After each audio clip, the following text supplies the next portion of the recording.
All right, let's talk about one of the most intense, high-stakes jobs in all of IT, the major incident manager. We're going to really dig into what it takes to be that calm voice in the storm, when a company's entire digital world is just collapsing. So picture this. You're at work, everything's normal, and then, boom. The single most important system your company relies on, the payment gateway, just goes completely dark.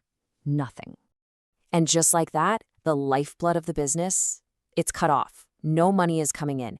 Every single customer trying to buy something is just staring at a broken page. You can almost hear it, right? The alerts start screaming, and the phones, they will not stop ringing.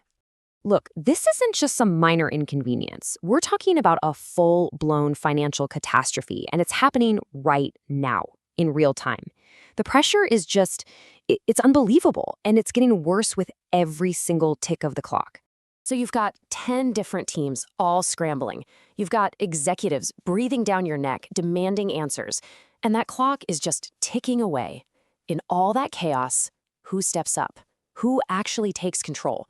Well, that person is the major incident manager. But, to really get what they do, we first have to be super clear on the difference between just a regular, everyday problem and a true, full-on crisis. Okay, so think of it like this. One person can't log in, that's an incident. It's a problem for sure, but it's contained.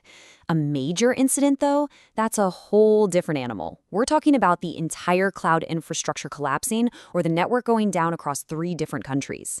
It's something that hits the business on a massive, massive scale. And this is probably the most important thing to understand about the role.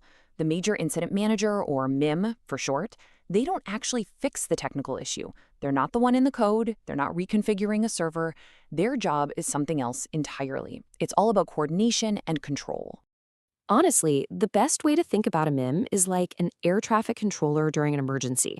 They're not flying the planes. Your engineers are doing that. But they are the one in the tower, directing all the traffic, making sure every single team knows where to go and what to do so they don't crash into each other. That's the MIM.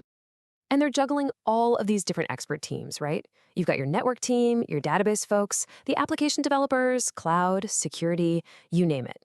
Each one has a critical piece of the puzzle, but without someone coordinating, they just end up getting in each other's way. The MIM's job is to make sure they all work together like a single, well-oiled machine. So why is this so critical? Why is this orchestration so important?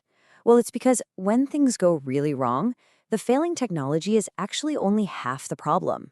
The other half, and honestly, it's often the bigger half, is the human chaos that follows.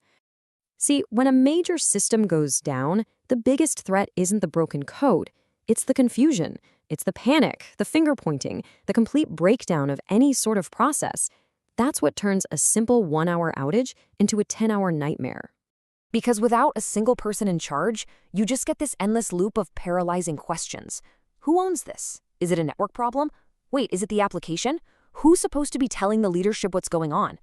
Everyone's talking, nobody's listening, and you're just burning through precious time. This is where a good MIM steps in and just cuts through all that noise. And they do it with 3 key actions.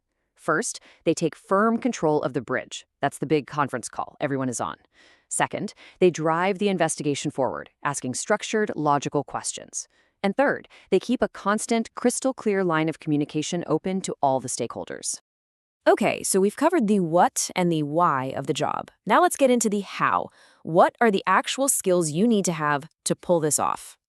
A lot of people think the MIM has to be the most technical person on the call, like a total genius who knows every system inside and out. But that's actually a huge misconception. Yeah, you need to be technically aware, but your real superpowers, they're completely different. So here are the 5 critical skills. Number 1, communication mastery. You have to be the clearest person in the room when everyone else is panicking. 2, situational awareness. That means seeing the whole forest, not just the one tree that's on fire.